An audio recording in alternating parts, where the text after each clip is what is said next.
देखिए वैसे आपका ऑप्टिकल खत्म हो गया, लेकिन आपके लिए और कुछ अच्छे क्वेश्चन लाया हूं। चलिए इनको एक बार डिस्कस करते हैं। ग्लूकोज, मैंने आपसे पूछा आपके ग्लूकोज के अंदर number of meso optical total बताइए। अब आपको फॉर्मूला कैसे याद करना है? तो बिल्कुल बेटा, आप लोग सबसे पहले ग्लूकोज की स्ट्रक्चर तो बनाना सीखिए। ग्लूकोज के अंदर बेटा टोटल जो कार्बन होते हैं हम लोग ऐसे लिखते हैं C6H12O6, और जब इसकी स्ट्रक्चर हम लोग बनाते हैं तो कुछ इस तरीके से बनाएंगे कि सर एक CHO होगा, सेकंड नंबर इस वाले कार्बन पे HOH होगा, थर्ड नंबर पे OH होगा, फोर्थ पे बाकी सब पे HOH लगा दो आप, ठीक है क्या? और लास्ट वाले कार्बन पे CH2OH कर दो। जब मैं आपको बायोमोलिक्यूल चैप्टर पढ़ाऊंगा तो मैं आपको सारी रिएक्शन पढ़ाऊंगा यहाँ पे कि ग्लूकोज कैसे बनता है, ग्लूकोज की रिएक्शंस क्या होती है, लेबोरेटरी में कैसे बनाते हैं। लेकिन तब मेरे माइंड में ग्लूकोज की स्ट्रक्चर पता होनी चाहिए कि सर 6 कार्बन है। अब 6 कार्बन से आपको पता चल रहा है कि सर एक ये वाला कार्बन कार्यल है, क्योंकि 4 डिफरेंट डिफरेंट ग्रुप लगे हुए हैं। ये वाला कार्बन कार्यल है, ये वाला कार्बन कार्यल है और ये कार्बन कार्यल है। अगर मैं IUPAC नंबरिंग करता तो मैं ये बोल सकता हूँ कि केवल और केवल 3 नंबर वाला OH एक्सचेंज हो रहा है, ये सुनो। तो ये स्ट्रक्चर आप बना लोगे। अब आपसे पूछा क्या ग्लूकोज के अंदर, बताइए क्या फॉर्मूला लगाना चाहिए, क्या फॉर्मूला लगाना चाहिए? सिमेट्रिकल अनसिमेट्रिकल है, सिमेट्रिकल अनसिमेट्रिकल है, कैसे भी कर करिए भैया, अनसिमेट्रिकल बनने वाला है। और जब आपको कभी ये क्वेश्चन एग्जाम आया तो आप लोग डायरेक्ट आंसर लगाओ। हाँ, कितना ऑप्टिकली एक्टिव है, तो आपका आंसर आएगा 2 की पावर n, तो बेटा 2 की पावर 4। तो क्या 2 की पावर 4 कितना होता है? अरे 2 की पावर 4, जल्दी बताइए, पक्का 8? अरे हाँ या ना? तो बेटा ये वाली गलती आपको नहीं करनी है, ध्यान रखिएगा। बात मत बोलना कि सर ऐसे ही हम लोग सिली मिस्टेक करते हैं और मैं आपसे टेस्ट में गलती करवाऊंगा, पक्का है? तो क्या आप लोग चैलेंज लेने को तैयार हो? क्या आप लोग चैलेंज लेने को तैयार हो? ये देखो 32 भी आंसर आ गया है। मैं आपसे टेस्ट में गलत कराऊंगा, आपके नोट्स के क्वेश्चन दूंगा, आपके मॉडल के क्वेश्चन दूंगा, आपके एनसीईआरटी के क्वेश्चन दूंगा, ठीक है ना? हाँ, अब चैलेंज समझ लो, कुछ भी मान लो, करके दिखाओ, परफेक्ट 4 के आओ, अपना बेस्ट करके आओ, देखते हैं कितने क्वेश्चन करते हो ऑर्गेनिक में। और मैं आपसे बहुत छोटे छोटे क्वेश्चन पे सिली मिस्टेक करूंगा, देखिएगा, एकदम छोटे छोटे क्वेश्चन पे। जैसे आपको 3 की पावर 3 कितना होगा, आप लोग कहोगे 9। अरे हाँ, आप लोग बोलोगे, देखिएगा, अरे बोलेंगे भाई, देखिएगा, पक्का गलत नहीं करोगे ना? तो बेटा चलिए 2 की पावर 2, 2 की पावर 4, 2 की पावर, इनका थोड़ा ध्यान रखिए। आपका आंसर यहाँ पर होगा 16, क्लियर है? मीजो आपका आंसर आएगा 0 और टोटल में आपका आंसर अगेन हो जाएगा 16। ये क्वेश्चन एक बार IIT में पूछा गया था, तो मुझे तो लगता है हमारे बच्चों को बड़े आराम से क्वेश्चन अटेंड हो रहा है। अच्छा, ऐसा नहीं कि उन्होंने आया उसके बाद हमने ऐड किया, हम तो आसान पढ़ाते हैं। क्या आपको ग्लूकोज की स्ट्रक्चर पता होनी चाहिए? अब IIT वालों ने ग्लूकोज पूछ लिया तो क्या हम अपने बच्चों का लेवल ऊपर नहीं लेके जाएंगे? अरे हाँ ना? आइए मैं आपको लेके जाता हूँ टार्टरिक एसिड पे, और बताइए आपको टार्टरिक एसिड क्या होता है? कहीं ना कहीं तो नाम सुना हुआ लग रहा है। अरे बोलो भाई, सर 2 कार्बन होते हैं, बनाओ स्ट्रक्चर अगर आप लोगों को पता है तो बनाइए सब लोग। सर एक पे C डबल OH लगा दो तो इधर भी C डबल OH लगा दो, सर इस पे OH लगा दो तो इस पे भी OH लगा दो, तो सर इस वाले पे एक H लगा दो तो भैया इधर भी एक H लगा दो। बन तो गया ये फॉर्मूला? ये सुनो, कितने स्टूडेंट हैं जिनका ये फॉर्मूला बन चुका है? ये सुनो, पक्का ना? चलिए अब आप मुझे बताइए नंबर ऑफ कायरल कार्बन।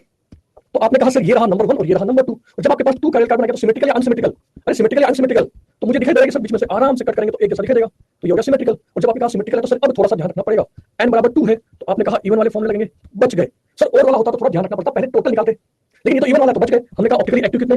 2 की पावर n-1, 2 की पावर n-1 मतलब अरे 2 की पावर -1, हाँ है ना? और 2 की पावर 1 हो गया तो ये आपका आंसर आ गया 2। अच्छा मीजो कितने? तो हमने कहा सर 2 की पावर n-1/2, लेकिन अगर मैंने ये रख दिया तो ऑटोमेटिक मुझे पता चल जाएगा सर ये n-1 नहीं आएगा, ये सर n-2 आना चाहिए। तो अच्छा कैसे पता चला? आप 2 - 2 करोगे वैसे पता चल जाएगा कि 0 है, लेकिन 2 - 1 करके डिवाइड बाय 2 करोगे तो 1/2 होगा, और 1/2 तो कभी पॉसिबल ही नहीं है। अरे बोलो आया ना? तो हमने एक ऐसा आपके लिए ट्रिक बना दिया कि फॉर्मूला गलत करना चाहो ना तो भी नहीं कर सकते। सर वो तो हमारे टैलेंट है अंदर, कूट कूट के रहा है टैलेंट गलत कैसे करना है। अरे ऐसा कुछ है क्या? अरे ऐसा तो कुछ नहीं है ना? पक्का 2 की पावर 0 बराबर 1, तो बेटा टोटल कितना बन गया? 3। शायद आप लोगों को पता है या नहीं, मैं ऑलरेडी आपको टार्टिक एसिड के 3 डिफरेंट डिफरेंट कंपाउंड जो बनते हैं वो बता चुका हूं। क्या मैंने आपको ये वाला कंपाउंड बना दिया था क्या? आप लोग खुद चेक करो भाई, पहली बार ये बनाया था तो मैंने आपको बोला था कि एक तो इसका मैं मिरर इमेज बना दूंगा, और जैसे मिरर इमेज बनाऊंगा तो ऑटोमेटिक मुझे पता है कि सर ये दोनों एक दूसरे के इनिशियमर होने वाले, और एक मैं इसका मीजो बना दूंगा। मीजो मतलब अरे जब दोनों ग्रुप सेम साइड में लग गए, अब अगर किसी ने इसकी मीजो की भी कॉपी बनाने की कोशिश की तो आइडेंटिकल बन जाएगा क्योंकि दोनों ग्रुप सेम लगे हुए हैं। जैसे लो, अरे दोनों के ऊपर सिमेट्री सेम है, सर ऊपर भी C डबल OH है, यहाँ भी C डबल OH है। अगर एक C डबल OH होता और एक मिथाइल होता तो सर रोटेट करने पे आंसर चेंज होता, पर यहाँ तो दोनों सेम है। तो मैंने ये तीनों स्ट्रक्चर आपको बना के दिखा रखी है। तो टार्टिक एसिड में टोटल 3 स्ट्रक्चर बनती है जो कि आपके सामने। तो बेटा कभी ना कभी ग्लूकोज की 16 फॉर्म बनती हुई दिखेगी, बिल्कुल बनेगी, बिल्कुल बनेगी। ये सुनो, तो ये कुछ अच्छे क्वेश्चन है जहां पर एग्जामिनर आपको परेशान कर सकता है।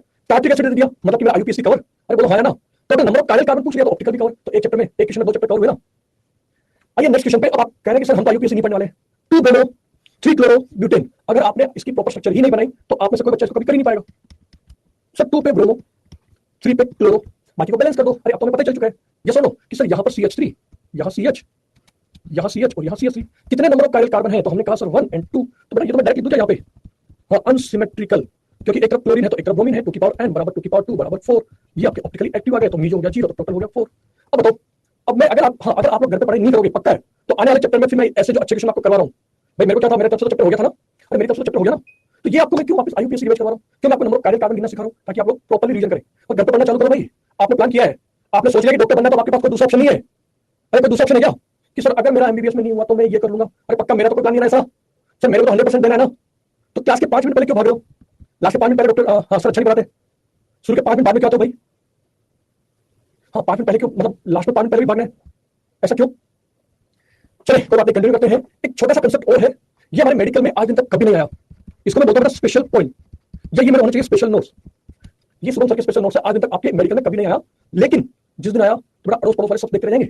मान लीजिए आपके पास में ऐसा कंपाउंड है जो ज्योमेट्रिकल आइसोमर भी दे रहा है और ऐसा कंपाउंड है जो ऑप्टिकल आइसोमर भी दे रहा है, मतलब एक ही कंपाउंड में दोनों कंसेप्ट को मिक्स कर दिए, तो बता दीजिए हमारे तो अनसिमेट्रिकल वाला केस होगा और हम लोग 2 की पावर n का फॉर्मूला लगाएंगे, खत्म। मतलब कितना अच्छा रहा, अनसिमेट्रिकल का फॉर्मूला जीए में भी आया था, ओए में भी आया और टोटल में भी आ रहा है, यानी total number of stereo isomer के अंदर मुझे ये लगाना है।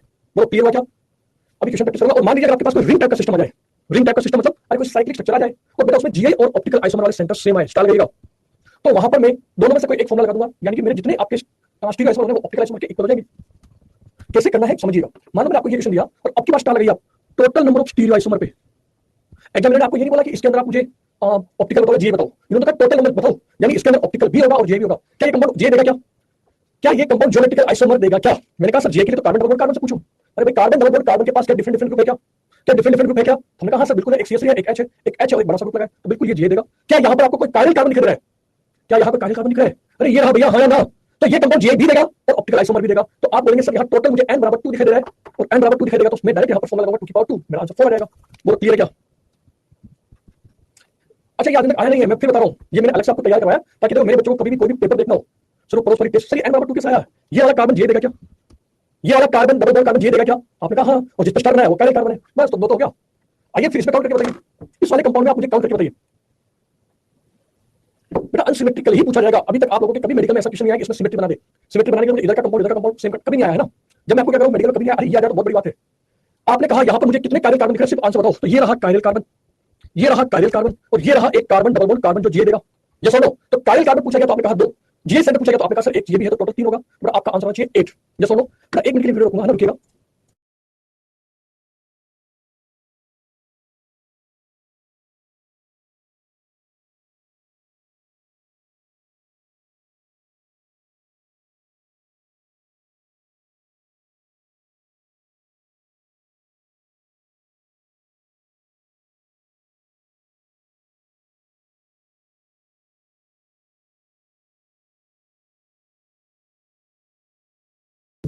तो ये क्वेश्चन क्लियर हुआ, यानी आपको एग्जामिनर ऐसा एक क्वेश्चन मिक्स करके दे दे जिसमें आपसे जे भी पूछे और ओ भी पूछ ले। चलो बेटा एक, हाँ, एक दो क्वेश्चन और करके देखते हैं।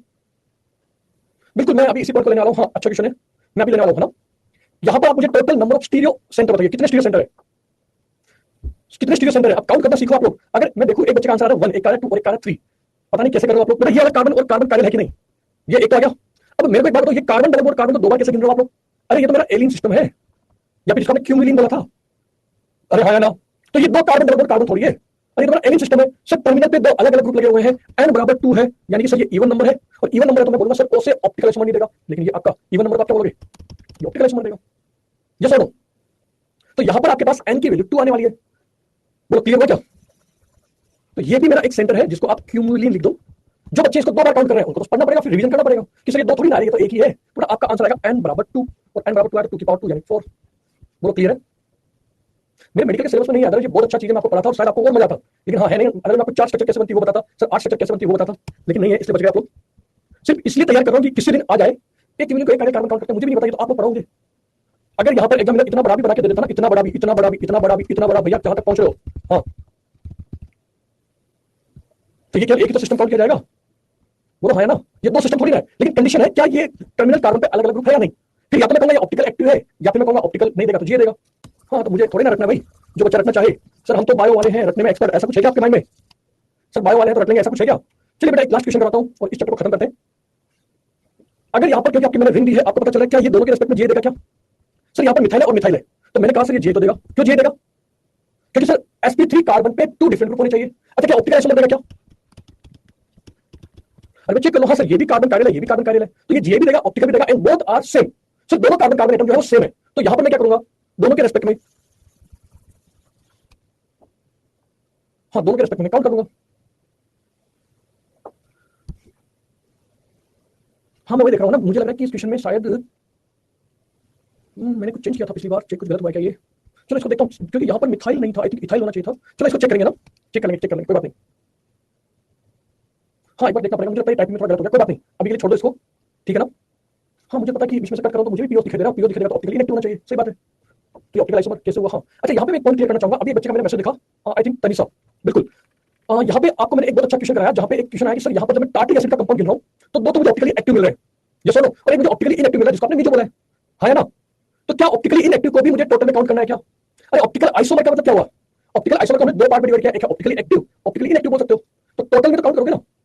अब यहाँ पे आप देखो ना, आपके पास टोटल 3 कंपाउंड बन रहे हैं सर, दो तो आपस में इनिशियोमर है ऊपर वाले, ये दोनों ऑप्टिकली एक्टिव है, और बेटा जो लास्ट वाला है ये ऑप्टिकली इनएक्टिव है, बिकॉज़ ये मीडियो कंपाउंड है। तो अभी ये पॉइंट क्लियर हुआ? हाँ, इस लास्ट वाले किसी को छोड़ दो, मैं देख लूंगा एक बार इसको, नहीं भी होगा तो आप लोग हटा सकते हैं, बोला ना ये तो एक्स्ट्रा चीज है, ठीक है ना? तो यहाँ पे मेरा ये चैप्टर कंप्लीट होता है, मतलब ऑफिशियली मेरी तरफ से ऑप्टिकल के सारे कंसेप्ट खत्म। अब मुझे नहीं लगता कि अगर आप कोई भी पेपर, कोई सा भी एग्जाम का कुछ भी करते हो तो मुझे कोई डाउट आना चाहिए सर क्यूमिलिन के जो क्वेश्चन थे उसमें 5 मिनट रहता तो इतनी एंटी नहीं लेते क्या? बेटा वापस से जाओ, क्यूमिलिन पढ़ाया था वहां पे पढ़ के आओ, ये सुनो।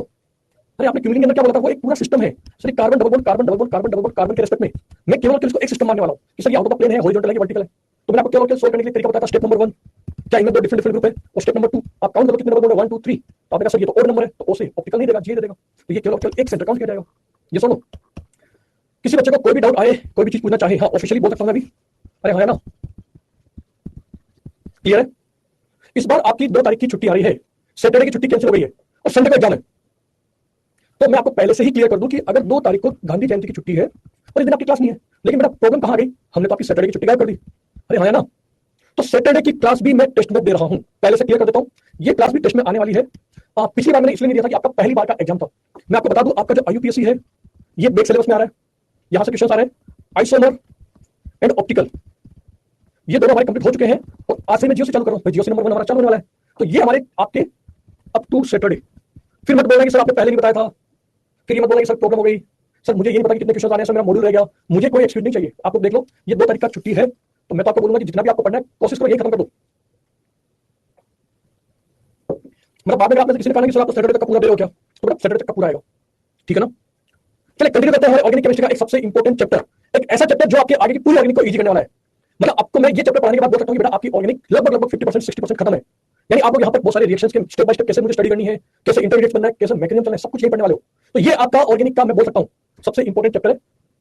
जब भी कभी आपको किसी चैप्टर में प्रॉब्लम आएगी मैं आपको बोलूंगा भैया जीओसी को याद करो, जीओसी मतलब गॉड ऑफ केमिस्ट्री बोल सकता हूँ इसको। मतलब आप सोचोगे मैं क्या कर रहा हूँ, जितने भी ऑर्गेनिक केमिस्ट्री के अच्छे अच्छे कंसेप्ट सबको यहाँ ले आया हूं मैं।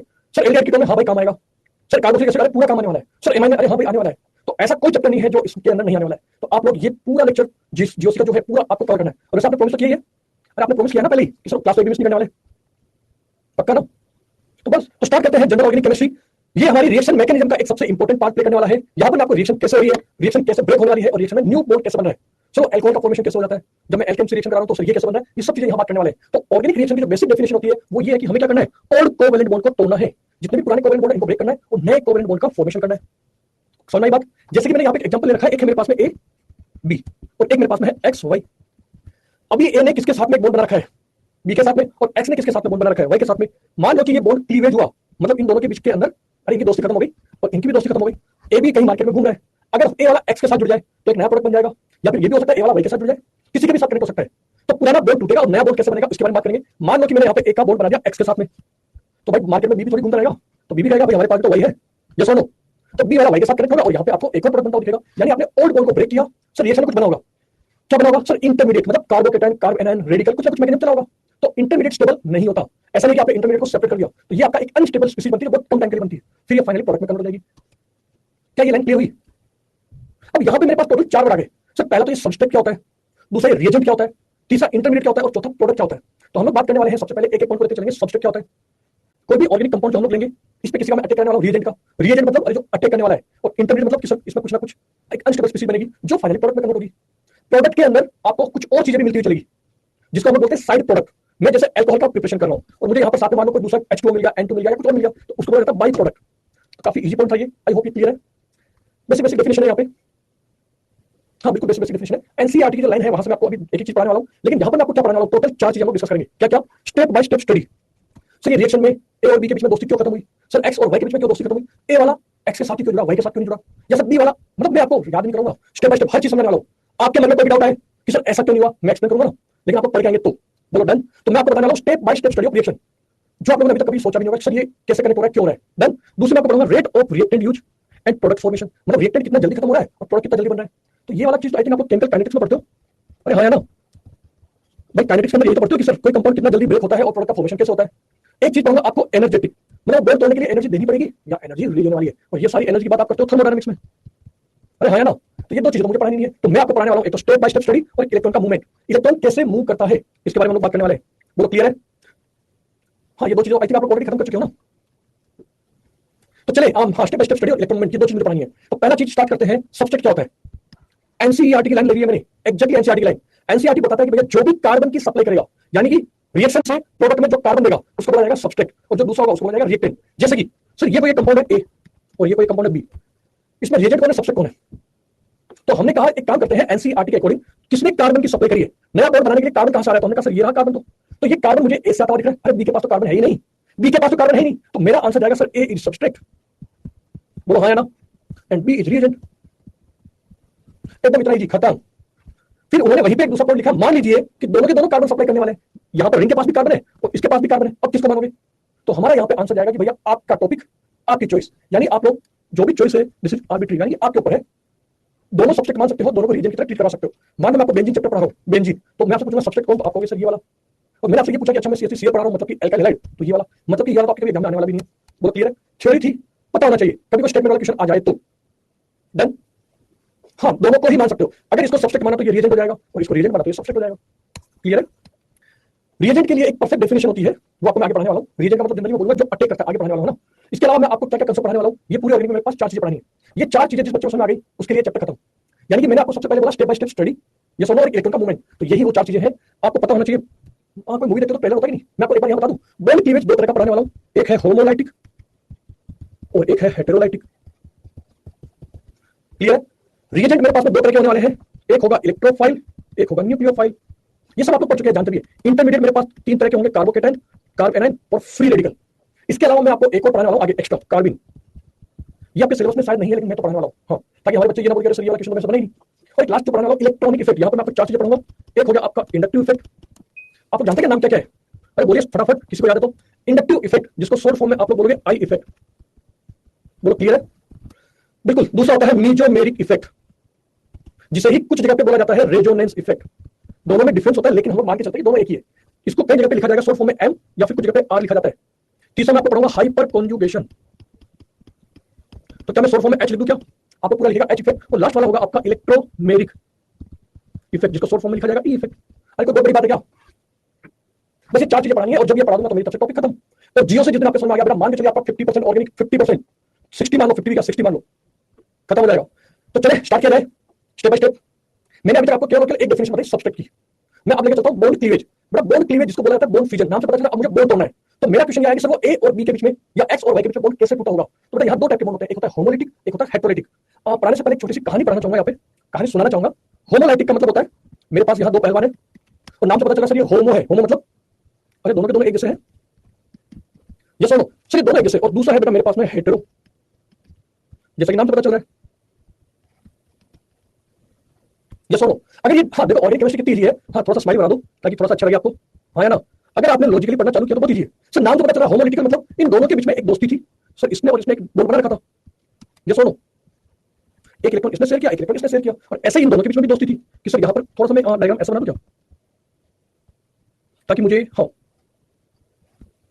हाँ इसका डायग्राम थोड़ा सा ऊपर से बनाता हूं ताकि दोनों के, यस हाँ बस मुझे समझ आ जाएगी, हाँ सर एक, हाँ इस टाइप से होने वाला है ना। तो इनके बीच में भी दोस्ती थी, इनके बीच में भी बहुत था। अब होमोलिटिक मतलब किसी भी रीजन से इन दोनों के बीच में लड़ाई हो गई। पहले बात करो होमोलिटिक वाले की। अगर इन दोनों के बीच में लड़ाई हुई तो बेटा दोनों कहेंगे देखो भाई अपना अपना इलेक्ट्रॉन खुद के पास रखो, मेरा इलेक्ट्रॉन मेरे पास, तुम्हारा इलेक्ट्रॉन तुम्हारे पास। तो ये वाला इलेक्ट्रॉन कुछ इस तरीके से इसके पास जाएगा। अच्छा एरो कैसे बनाया वो भी देखो आप लोग, ऐसा बनना कि नहीं, इसको बोला जाता है फिश हुक लाइक एरो।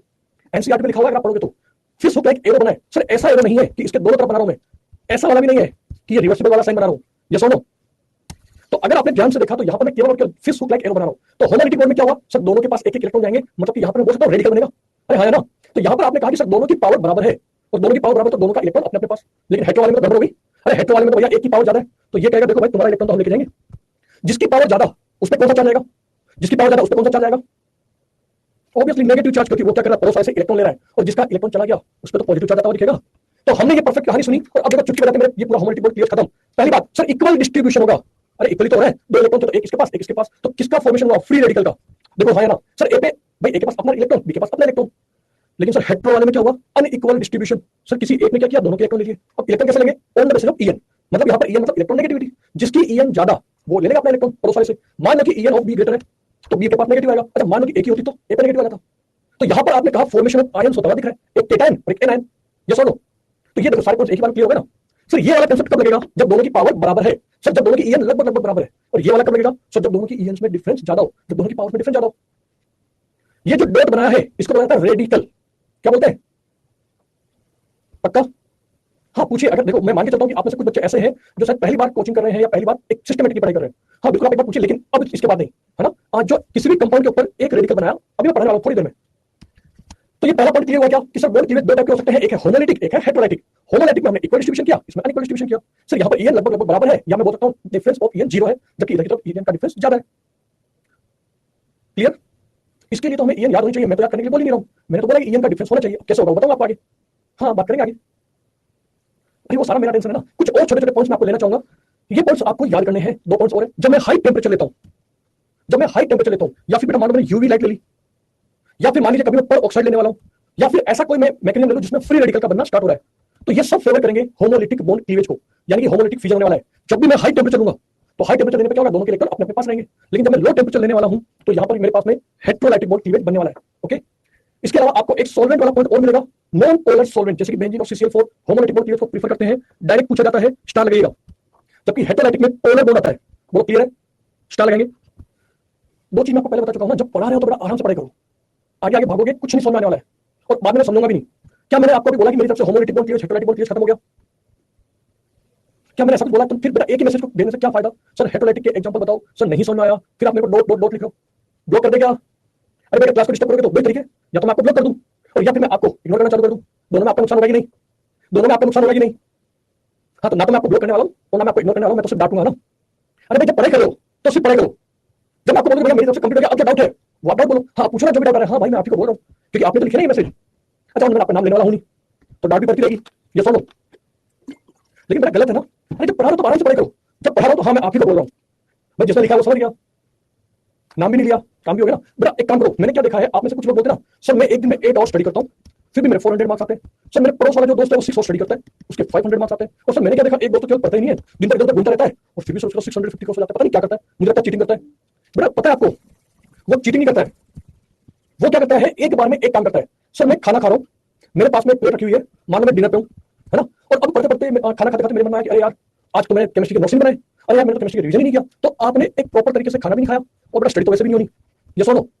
अब जब आप स्टडी करने के लिए बैठे हो फटाफट गई चलो यार फटाफट केमिस्ट्री पढ़ के आओ। जब आपने केमिस्ट्री पढ़ना चालू किया, अरे यार भूख लग रही है यार, कुछ खाने की इच्छा हो रही है, कुछ क्रेविंग हो रही है, ना तो स्टडी कर रहे हो ना आप खाना खा पा रहे हो, तो इससे अच्छा क्या है? अरे जब खाना खाना तो आराम से खाना खाओ, 5-10-15 मिनट एकदम रिलैक्स होकर घर वालों के साथ बैठो, बातें करो कि भाई आज हमारे एल में ऐसे पढ़ाई हुई, आज शुभम सर ने मेरे को 2 बार डांट दिया, हाँ है ना। और जब आप पढ़ाई करना चालू करो तो फिर घर वालों को बोलोगे भाई अब मुझे डिस्टर्ब मत करो, अब मेरे को 100% फोकस यहाँ पर करना है। ये सुनो, डॉक्टर बनने के लिए मैं आपको यही बात बोलता हूँ, डिसिप्लिन के साथ पढ़िए, डेडिकेशन के साथ पढ़िए, एकदम फोकस के साथ पढ़ाई करिए, आपका सिलेक्शन आपका एम्स तो नहीं हो पाएगा। ऑर्गेनिक की पूरी टेंशन मेरे ऊपर छोड़िए। सर नेम रिएक्शन याद नहीं होती, सर रिएक्शन मैकेनिज्म याद नहीं होते, सर पढ़ तो लेते फिर भूल जाते हैं, उसके लिए मैं हूं ना। अब तक तो 3 चैप्टर खत्म हो गए, इतना तो भरोसा ही गया होगा। ये सुनो कि सर ने पूरे मॉड्यूल सोल्व करवाए, सर ने पूरी एनसीईआरटी चालू करा दी, शॉर्ट नोट्स बनवा दिए। मैं आगे से आगे आपका प्लान करते चल रहा हूं, इस संडे से इस संडे आपको ये खत्म करना है। मैं आपसे यही उम्मीद करता हूं कि लास्ट संडे तक आपने आपका बैकलॉग जो भी था या बैक सिलेबस था वो कवर किया। बेटा देखो आप कैसे इंप्रूव करें, क्या करें, मैं तो सिर्फ 2 चीजें बोलता हूं। बेटा डेली 10 से 20 मिनट या तो मॉर्निंग में मॉर्निंग वॉक के लिए जाओ या फिर एक्सरसाइज करो। अगर आपको लगता है तो मेडिटेशन भी कर सकते हो, योग कर सकते हो, केवल 10 से 20 मिनट। आप देखोगे आपका कंसंट्रेशन ऑटोमेटिकली इंक्रीज होगा। बिल्कुल आप ध्यान लगाइए, आपको जो करना है। सर मैं गाड़ी में रहूंगा 5 राउंड लगा के आऊंगा, आपकी बॉडी फिट हो जाएगी। बिल्कुल, तो आपको जो अच्छा लगे आप करिए। हाँ नेगेटिव कैसे गलत हो रहे हैं वो, तो आपने नेगेटिव क्वेश्चंस कैसे कम किए जाए। बेटा 20 पेज की नोटबुक बनाओ छोटी सी, केवल 20 पेज, और हर टेस्ट के बाद मान लो कि आपका माइनस जो भी है, मान लो कि -5 हो गया, आपने इस पेपर में कितने क्वेश्चन गलत किए इसको देखो, क्यों गलत किए भाई, तो आप उसका रीजन लिखो कि यार ये 2 क्वेश्चन मैंने पढ़ाई नहीं की थी, सर ये 3 क्वेश्चन मुझे आते थे बट मैं टाइम मैनेजमेंट नहीं कर पाया, सर ये 2 क्वेश्चन ऐसे थे जो पता ही नहीं कि मैंने क्या किया नहीं किया, सर 2 बार मैंने बबलिंग्स गलत भर दी, भरना कुछ आ रहा था और टिक कर दिया। तो आप खुद एनालिसिस करिए और उसमें एकदम परफेक्ट लिखिए, झूठ मत लिखना, उसमें झूठ मत लिखना कि मेरा क्यों गलत हुआ था। हाँ मैंने घर वालों को बोल दिया था कि मैं पढ़ाई कर रहा हूँ और फिर मैंने पढ़ाई नहीं की, कुछ भी जो भी आपको लगे परफेक्टली। तो ये पहला पॉइंट यहाँ पे मेरा क्लियर होता है। फेयर का मतलब होता है बेटा जनरली अगर आपको नॉन पोलर सॉल्वेंट मिल जाए तो आप होमोलिटिक बॉन्ड की तरफ जाना प्रीफर करोगे। ऐसा नहीं कि 100% उधर ही जाना है। फेवर का मतलब क्या होता है, घर में 2 बच्चे छोटा और बड़ा कुछ भी गलत काम हो गया सही हो तो फेवर दिया जाता ना एक बार, तो फेवर का मतलब 100% नहीं है कि हर बार उसका थोड़ी ना फेवर लेंगे। तो फेवर का मतलब हुआ कि हाँ अगर आपको हाई टेम्परेचर मिला, अगर आपको याद आ रहा है एल्केन का मैकेनिज्म क्या होता है, एल्केन का अगर आपने पढ़ा हुआ तो मैं आगे पढ़ूंगा आपको, डोंट वरी, अभी पढ़ा नहीं है। अगर किसी को याद है तो अगर आप लोग देखोगे वहां पर मैं यूज करता हूं सर CH3H जिसपे मैं ऐड करूंगा Cl2 in the presence of H new, या फिर वहां पे मैं यूज करूंगा हाई टेम्परेचर, तो फिर आपको पता चलेगा कि अरे सर वहां तो फ्री रेडिकल सब्स्टिट्यूशन मैकेनिज्म चलता है, जिसको आप हेलोजिनेशन बोलते हो, क्लोरीनेशन। अब मैं आपको बार बार थोड़ी बताऊंगा वहां पे सर हाई टेम्परेचर है, तो आपको समझोगे कि सर हाई टेम्परेचर का मतलब रेडिकल बनेगा। आगे बात करेंगे इसकी, डोंट वरी। तभी तो मैंने इसको गॉड ऑफ केमिस्ट्री बोला है, ये सुनो। तो ये पहला पॉइंट मेरा यहाँ खत्म होता है। सॉल्वेंट एक छोटा सा चैप्टर है जो आपको मैं बाद में पढ़ाऊंगा, लेकिन अगर मैं यहाँ पढ़ा दूंगा तो 3 बार रिवीजन कर लोगे आप खुद। अरे बोलो हाँ या ना। सॉल्वेंट का मतलब क्या होता है? अगर आप लोगों ने सॉल्यूशन चैप्टर पढ़ा हुआ है तो सर एक सॉल्यूट होता है, सॉल्वेंट होता है। हमारे यहाँ पे सॉल्वेंट को हमने 2 पार्ट में डिवाइड किया है। एक हो गया हमारे पास में पोलर सॉल्वेंट, और एक हमारे पास में हो गया नॉन पोलर। ठीक है, पोलर आपका जो सॉल्वेंट है वो रिलेटेड है पोलरिटी से। किससे? पोलरिटी से। यानी कि यहां पर आप कहोगे कि सर जो डायपोल मूवमेंट है वो जीरो नहीं होना चाहिए, मतलब सर एक पे प्लस चार्ज आएगा एक पे माइनस चार्ज, ऐसा कुछ होना चाहिए। जबकि नॉन पोलर का मतलब होता है यहां पर डायपोल मूवमेंट बराबर जीरो आ जाए। बोलो क्लियर? अब पोलर सॉल्वेंट को फर्दर हमने डिवाइड किया है 2 पार्ट्स में। एक हो गया प्रोटिक और एक हो गया बेटा आपका एप्रोटिक। हाँ परफेक्ट, आप नए पेज पे बनाइए, कोई दिक्कत नहीं है। प्रोटिक नाम से पता चल रहा है जो आपको H+ डोनेट करे, और एप्रोटिक का मतलब हो गया जो आपको H+ डोनेट ना करे। वो क्लियर है क्या? अब इनके एग्जांपल आपके लिए काफी इंपॉर्टेंट है जो आपको आना चाहिए। पोलर प्रोटिक सॉल्वेंट कौन कौन होते हैं? तो मैं कहूंगा एक तो वाटर हो गया बेटा, एक हो गया आपका अमोनिया, एक आपका हो गया एल्कोहल। अब मेरे पीछे लिखे हुए मैं एक बार इनको हटा देता हूं, और एक मैं यहां पे लिखना चाहूंगा एसिड। वो क्लियर क्या? मैंने प्रोटिक वाले में 4 एग्जांपल लिखे, और एक प्रोटिक वाले के लिए मैं थोड़ा सा पेन चेंज कर दूं ताकि आपको कंफ्यूजन ना हो। यहां पर मैं आपको लिखना चाहूंगा जैसे आपने पढ़ा हो DMSO। जब मैं कभी आपको SN1 SN2 रिएक्शन पढ़ाऊंगा तब बताऊंगा DMSO क्या होता है, या फिर आपको मैं बोलूंगा DMF, या फिर मैं आपको बोलूंगा एसीटोन, और या फिर मैं आपको बोलूंगा ईथर। ये आपको कम से कम 4 एग्जांपल याद होने चाहिए। और नॉन पोलर के अंदर आपके जो एग्जांपल है वो है बेंजीन। अच्छा ये नॉन पोलर तो लिखिए CCl4 CS2, ये आपको कम से कम 3 याद होने चाहिए। हाँ बिल्कुल, आगे DMA भी होगा, बिल्कुल होगा। मैंने थोड़ी मना किया कि ये अरे और भी है, लेकिन हाँ अभी मेरे लिए माइंड में एक छोटी सी फिल्म बन जाए, एक छोटा सा ट्रेलर बन जाए कि सर सॉल्वेंट करके कुछ होता है जिसको हमने 2 पार्ट में डिवाइड किया on the basis of polarity. Polar solvent, non polar solvent. Non polar मतलब जिसमें पोलरिटी ना हो, डायपोल जीरो हो जाए, बेंजीन हो गया, CCl4 हो गया, CS2 हो गया। जबकि इधर मैंने बात की प्रोटिक की जो H+ को डोनेट करे, जैसे वाटर, अमोनिया, अल्कोहल, एसिड। ये प्रोटिक में DMSO, DMF, acetone, ether and DMA, ये मुझे याद होने चाहिए। फ्यूचर में कभी पढ़ूंगा तब मत बोलना कि सर नाम ही पहली बार सुन रहे हैं, क्योंकि हम अब आगे आपके जो रिएजेंट है यहां से हम लोग लेक्चर कल चालू करेंगे। आई होप आपको आज का लेक्चर क्लियर होगा। ऑप्टिकल कल हम लोग सोल्व करना चालू करेंगे। मैं आपके बिगिनर बॉक्स एंड एक्सरसाइज 1 कल लेने वाला हूं, नहीं किया है बेटा खत्म करके आइएगा, फिर टाइम नहीं मिलेगा। और हो सकता है मैं एक्सरसाइज 2 भी ले लूं, डिपेंड करेगा आपके ऊपर। वैसे ज्यादा क्वेश्चन नहीं है तो एक दिन में आराम से खत्म हो सकता है। अगर आपको कोई डाउट है तो पूछिए, अगर आपके मन में कोई क्वेश्चन आ रहा है हाँ बिल्कुल पूछिए। केवल और केवल कॉमन में मैंने आपको मना किया था, आप तो आप पूछिए ना बेटा। अगर आपका एक्स्ट्रा एज, रेस और एनसीआर से डाउट है, I will suggest photo click करिए और हमारे एलन फॉर्म पर भेजिए ताकि आपके डाउट सोल्व हो जाए। ओके बेटा आप क्वेश्चन भेजिए ना। अब मुझे आप ऐसे बोलोगे सर ऐसे कर रहे हैं तो गलत आंसर आ रहा है, मुझे नहीं पता चलेगा। हाँ प्रसन्नजीत आप मुझे भेज दीजिएगा, है ना, आप मुझे भेज दीजिएगा। डन? और बताइए। चलिए बेटा थैंक यू सो मच, आज की क्लास यही सोल्व करते हैं, खत्म करते हैं। ऑल सोल्व है, ठीक है डन।